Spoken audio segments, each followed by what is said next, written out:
The meeting with the lawyer, a sharp woman named Victoria Blackwell, was both encouraging and sobering. "You have a solid case," Victoria said, reviewing the evidence Natasha had compiled.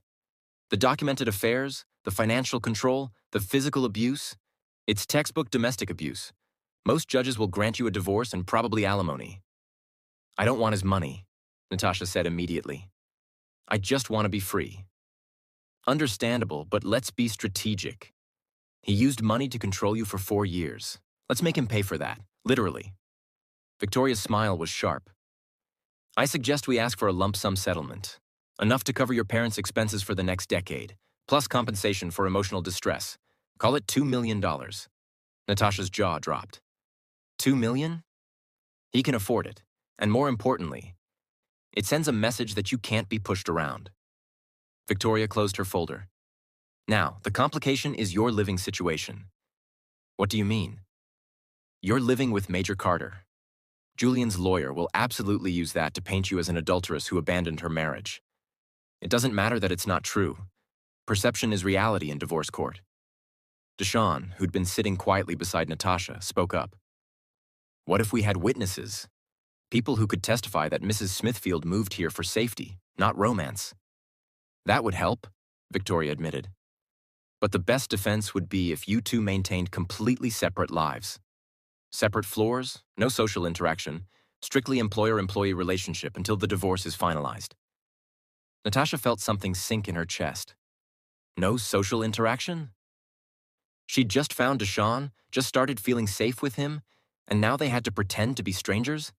But she understood the strategy. Julian would be looking for any ammunition to use against her. They couldn't give him that. "We can do that," Natasha said, not looking at Deshawn. "Whatever it takes." The ride back to Ironwood Estate was quiet. Deshawn drove, his hands tight on the steering wheel, his jaw clenched. "Say something," Natasha finally said. "What do you want me to say?" His voice was controlled, too controlled. "That I understand why we have to pretend there's nothing between us? That I'm fine playing strangers in my own house? That it doesn't kill me knowing you're just upstairs, but I can't—" He stopped, took a breath. "Sorry, this isn't about me. This is about getting you free." "It is about you," Natasha said softly. "Because this affects you too. You've put your reputation on the line for me. You've opened your home, offered your money, your lawyers, your protection. And now you have to pretend I'm just an employee?" "I'd do it again," Deshawn said immediately. "1,000 times over. Your freedom is worth more than my comfort." They pulled into the estate's driveway, and before Deshawn could turn off the car, Natasha reached over and took his hand. "I need you to know something," she said. "When this is over, when I'm finally free, I'm not going anywhere. I'm not going to walk away from this, from you, just because the legal battle is done. I need you to believe that." Deshawn's fingers tightened around hers. "I believe it. I'm just not great at waiting when I finally have something worth waiting for." "Think of it as another deployment," Natasha suggested. "You've done 4 tours. You can handle a few months of pretending." His laugh was surprised and genuine. "When did you get to be so smart?" "I've always been smart. I just forgot for a while." They sat there for a moment longer, hands linked, stealing this small intimacy before they had to go inside and play their roles. Then Deshawn lifted her hand to his lips, pressed a kiss to her knuckles that sent electricity straight through her, and said, "Okay, let's do this. Let's get you free." The divorce papers were filed the following Monday. Julian received them on Tuesday. By Wednesday, all hell had broken loose. He showed up at Ironwood Estate with his own lawyer, demanding to see Natasha. Camden and the security team wouldn't let him through the gate. "I know she's in there," Julian shouted into the intercom. "Natasha, stop hiding behind your sugar daddy and face me like an adult." Deshawn, who happened to be in the security office when this happened, took over the intercom. "Mr. Smithfield, you're trespassing on private property. I suggest you leave before I call the police." "I want to speak to my wife." "Your soon-to-be ex-wife doesn't want to speak to you. Now leave, or I'll have you forcibly removed." "You can't keep her prisoner. Natasha, if you don't come out here, I'm cutting off your parents' money right now." Natasha, who'd been listening from the doorway of the security office, stepped forward and took the intercom from Deshawn. "Go ahead, Julian," she said calmly. Cut them off. It won't change anything. They're being taken care of by people who actually understand what family means. You're sleeping with him, Julian spat. Don't try to deny it. You're living in his house, probably in his bed. I'm living in a guest room on the second floor while he stays on the third floor. We barely see each other. But even if I was sleeping with him, it wouldn't be any of your business. You lost the right to care about my personal life when you brought your mistresses into our bed. There was a long silence. Then Julian's lawyer said something they couldn't quite hear, and Julian's voice came back, colder now. Fine, you want a divorce? I'll give you one. But you're not getting a penny from me. Not for you, not for your parents, not for anything. See how long your soldier boy sticks around when he realizes how expensive you are. Already told her I'm not going anywhere, Deshawn said into the intercom. Now get off my property before I make you leave. They heard Julian's car peel out, tires squealing on the asphalt. Natasha sagged against the wall, suddenly exhausted. That went well. He's scared, Deshawn observed. Good. Scared people make mistakes. Over the next few weeks, Julian made several mistakes.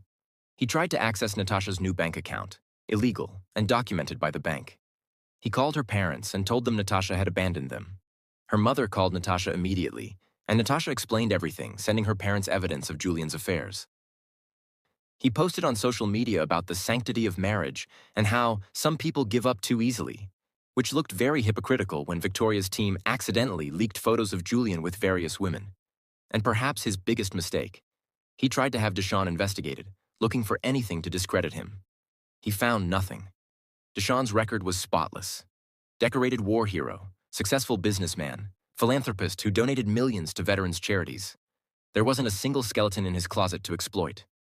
Your husband is an idiot, Victoria told Natasha during one of their strategy meetings. Every move he makes strengthens our case. At this rate, the judge will grant the divorce and throw in a restraining order just for good measure. When do you think it'll be finalized? Natasha asked. Michigan requires a 6-month waiting period for divorces. Given that you filed in late November, we're looking at late May at the earliest. Unless, Victoria paused, unless he agrees to an uncontested divorce. Then we could potentially expedite to 3 or 4 months. He'll never agree, Natasha said. His ego won't let him. But she was wrong. 2 weeks before Christmas, Julian's lawyer called Victoria with an offer. Julian would agree to an uncontested divorce with one condition. Natasha had to sign a non-disclosure agreement promising never to speak publicly about their marriage or his affairs. He's worried about his political career, Victoria explained. He's still planning to run for state senate, and he doesn't want any of this coming up in opposition research. So he wants to buy my silence, Natasha said slowly. Essentially, yes. But here's the interesting part. He's offering $2 million for it. Natasha blinked. $2 million? That's exactly what we asked for. I know. Victoria's smile was satisfied. Which means he's desperate. So I countered with $3 million. $3 million? You had 4 years of trauma, Natasha. $3 million is cheap for what he put you through. Victoria leaned forward. But here's my question. Can you live with never telling your story? Never going public with what he did? Natasha thought about it. Thought about all the women out there trapped in similar situations who might benefit from hearing her story. Thought about the satisfaction of exposing Julian for what he really was. But then she thought about being truly free. About starting over with a clean slate. About building a life with Deshawn without Julian's shadow hanging over them forever. I can live with it, she decided. I don't need the world to know what happened. I just need to be free. Then we have a deal. The divorce was finalized on March 15th, a full 2 months ahead of schedule. Natasha stood in the courthouse wearing a simple black dress, with Deshawn beside her in a dark suit. Julian and his lawyer were on the opposite side of the courtroom, Julian's face tight with barely controlled rage. The judge reviewed the settlement agreement, $3 million to Natasha, to be paid in full within 30 days. No alimony, no ongoing financial ties. Clean break. Plus the non-disclosure agreement that would keep both parties from publicly discussing the marriage.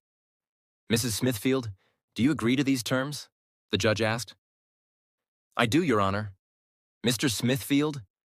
Julian's jaw worked. Yes. Then by the power vested in me by the state of Michigan, I hereby grant this divorce. You are no longer husband and wife. This court is adjourned." The gavel came down with a sharp crack that sounded like freedom.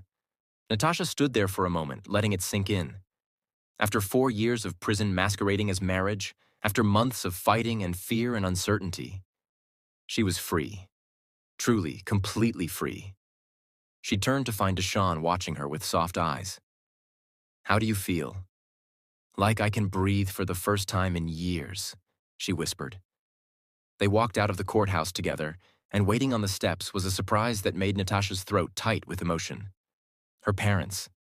"Mom? Dad?" She rushed down the steps. "What are you doing here?" Her mother. A small woman with gray hair and kind eyes pulled her into a fierce hug. "Did you think we'd miss this? Our daughter's Freedom Day?" "But how did you—" "Major Carter arranged everything," her father said, shaking Deshawn's hand with obvious respect. "Sent a car for us, paid for a hotel, made sure we could be here. Young man, I don't know how we'll ever thank you for everything you've done for our family." "Seeing Natasha happy is thanks enough," Deshawn said simply. They went to dinner together, Natasha, Deshawn, and her parents, at an upscale restaurant where Deshawn had reserved a private room. Her parents were nervous at first, clearly uncomfortable with such luxury, but Deshawn had a way of putting people at ease. He asked her father about his factory days, listened to her mother's stories about raising Natasha, treated them like honored guests instead of charity cases. "I like him," her mother whispered to Natasha during a bathroom break. "He's nothing like Julian." "I know," Natasha whispered back, her heart full. "I'm just scared, Mom. Scared that I'm wrong again. Scared that this is too good to be true." "Baby girl." Her mother took her hands. "Fear is normal after what you went through, but don't let fear keep you from joy. That man out there, he looks at you like you hung the moon. And more importantly, he treats you like an equal. That's not something you should run from. That's something you should run toward." When they returned to Ironwood Estate that night, after dropping her parents at their hotel with promises to visit soon, Natasha and Deshawn stood in the foyer, suddenly awkward with each other. "So," Deshawn said. "So," Natasha echoed, "you're officially divorced." "I am." "Which means—" He trailed off, his dark eyes searching her face. "Which means the waiting is over, if you want it to be." Natasha's heart was racing. They'd spent 4 months living in the same house but keeping careful distance. 4 months of stolen glances and brief conversations, and a tension that had been building like a storm. Now, finally, they were free to act on it. "I'm terrified," she admitted, "of getting this wrong, of rushing into something before I'm ready, of—" "Then we go slow," Deshawn interrupted gently. "As slow as you need. I told you, Natasha, I'm not going anywhere.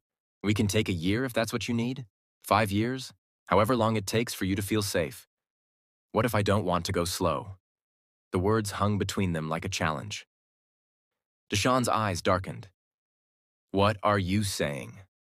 "I'm saying I've spent 4 years being afraid, being controlled, being trapped. I'm done being afraid." Natasha stepped closer to him, close enough to feel his warmth, smell his clean scent. "I'm saying I know what I want, and I want you." "Natasha." Her name was a prayer and a warning. "If we do this, I need you to be sure, because once I have you, I'm not letting go." "Then don't let go." She reached up, her hand cupping his face, feeling the scratch of his late-day stubble against her palm. "I'm choosing this. I'm choosing you. Not because I need saving, not because I'm desperate or scared, but because you're the first person in years who's made me feel like myself again." Deshawn's control, that iron discipline he'd maintained for 4 months, finally cracked. He pulled her to him. One hand sliding into her hair, the other wrapping around her waist, and kissed her like a man who'd been holding back forever and finally got permission to let go. It wasn't gentle, wasn't tentative or uncertain. It was fierce and claiming and absolutely perfect. Natasha melted into him, her arms wrapping around his neck, kissing him back with 4 months of pent-up longing. He tasted like coffee and promise, felt like safety and passion combined, and she never wanted it to end. When they finally broke apart, both breathing hard, Deshawn rested his forehead against hers. "I'm in love with you," he said, no hesitation, no games. "I'm completely, irrevocably in love with you, Natasha Smithfield. Tears spilled down her cheeks. Happy tears, for once. I love you too. I think I have since the day you offered to help me without asking for anything in return. Since you showed me what real honor looks like. Since you made me believe I was worth fighting for. You are worth fighting for. His thumb brushed away her tears. You're worth everything. They stood there in the foyer, holding each other, and Natasha felt something she hadn't felt in so long she'd almost forgotten what it was. Peace. 3 months later, Natasha stood in Ironwood Estates' garden, wearing a simple white sundress, surrounded by flowers in full spring bloom. Her parents sat in the front row, her mother openly crying. Margaret and Camden sat beside them, along with a few of Deshawn's military friends who'd flown in from all over the world. It was a small ceremony, just 30 people, but it was perfect. Because this time, Natasha was marrying for the right reasons. Not for security or obligation or fear, but for love. Real, honest, terrifying, beautiful love. The officiant, a retired military chaplain who'd served with Deshawn overseas, cleared his throat. Deshawn, your vows? Deshawn took Natasha's hands, his dark eyes locked on hers. Natasha, when you walked into my life, I was going through the motions. Surviving, but not really living. You reminded me what it means to fight for something that matters. What it means to protect someone because you love them, not because it's your duty. You are my purpose now, my peace, my everything. I promise to spend every day proving you made the right choice. I promise to stand beside you, not in front of you or behind you, but beside you as an equal. I promise to honor your strength, support your dreams, and love you with everything I have for as long as I live. Natasha was crying again, but these were the good kind of tears. Deshawn, you saved me, not just from Julian, but from myself. You reminded me who I was before I forgot. You showed me what love looks like when it's real and healthy and true. You made me believe in second chances. I promise to be your partner in every battle life throws at us. I promise to love you through the nightmares and the hard days and the moments when PTSD makes you feel like you're back in the war zone. I promise to build a life with you that's worth all the waiting we did. I love you, Deshawn Carter, today and always. Then by the power vested in me, the chaplain said with a broad smile, I now pronounce you husband and wife. You may kiss your bride. Deshawn pulled Natasha into his arms and kissed her thoroughly, deeply, while their small group of guests cheered and applauded. When they finally broke apart, both grinning like fools, Natasha realized something. This was what happiness felt like. Not the fragile, conditional happiness she'd had with Julian, but something solid and real and unshakable. This was what it felt like to be truly free. The reception was held in Ironwood Estates Ballroom, another small, intimate gathering with good food, better wine, and people who genuinely cared about them. Natasha's father pulled Deshawn aside at one point, and she watched them talk quietly in a corner. When they finished, both men were smiling, and her father clapped Deshawn on the shoulder like he'd just welcomed him into the family. What did my dad say to you? Natasha asked later when they had a moment alone. He thanked me for taking care of his little girl, Deshawn said. Then he told me if I ever hurt you, he'd figure out a way to hurt me back despite being 65 and arthritic. Natasha laughed. He's all talk. I told him he'd never need to worry about that. Deshawn pulled her close, swaying to the soft music playing. Because hurting you would be like hurting myself. We're on now, for better or worse. Hopefully mostly better, Natasha murmured against his chest. Definitely mostly better. He pressed a kiss to the top of her head. Though I should warn you, I snore. I hog the blankets.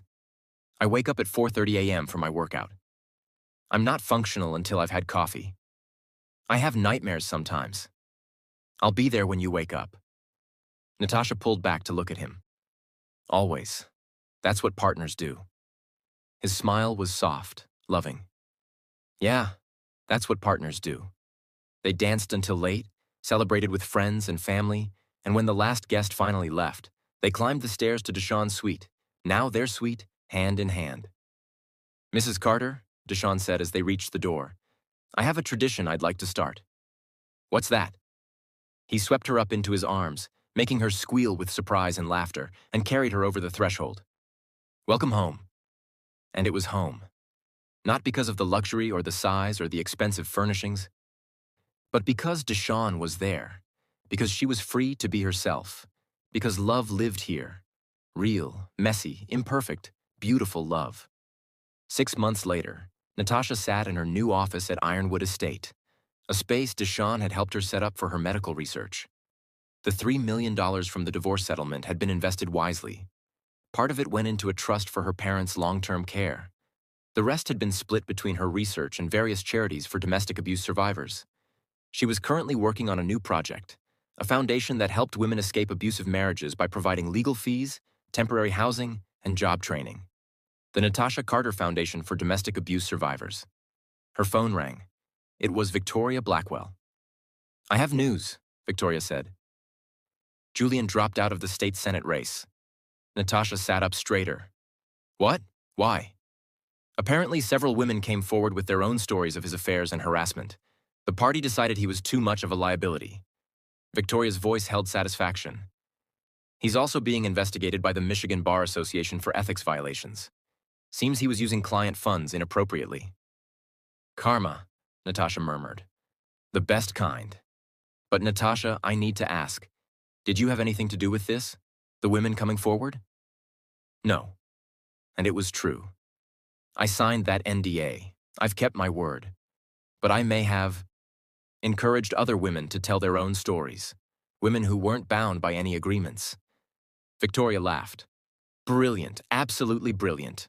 You found a way to get justice without breaking your promise." After they hung up, Natasha sat for a moment, thinking about Julian. She didn't hate him anymore, didn't even really think about him most days. He'd been a chapter in her life, a painful, difficult chapter, but he was in the past now. Her present and future belonged to Deshawn. As if summoned by her thoughts, he appeared in her office doorway, gym sweaty and gorgeous, holding 2 cups of coffee. "Thought you might need this," he said, handing her one. "You're my favorite person," Natasha declared, taking a grateful sip. "That's good, since you're stuck with me forever." He settled into the chair across from her desk. "How's the foundation work coming?" "Good. We've already helped 3 women escape abusive situations. 3 women who now have jobs, safe housing, and hope for better futures." She smiled. "It feels good. Like I'm turning my pain into something purposeful. I'm proud of you." Those 4 words again, the ones that never failed to make her chest tight with emotion. You could have taken that money and just lived off it. Instead, you're changing lives. "I learned from the best," Natasha said, meeting his eyes. "From a man who spent 15 years fighting for others, who came home and kept fighting in different ways, who taught me that real strength isn't about violence or control, it's about lifting others up." Deshawn's smile was soft. "We make a good team. The best team." He stood, came around her desk, and pulled her up into his arms. "What do you say we call it a day? I'm thinking dinner at that Italian place you love, then maybe a movie, then definitely some quality time alone." "That sounds perfect." She kissed him, quick and sweet. "But Deshawn?" "Yeah?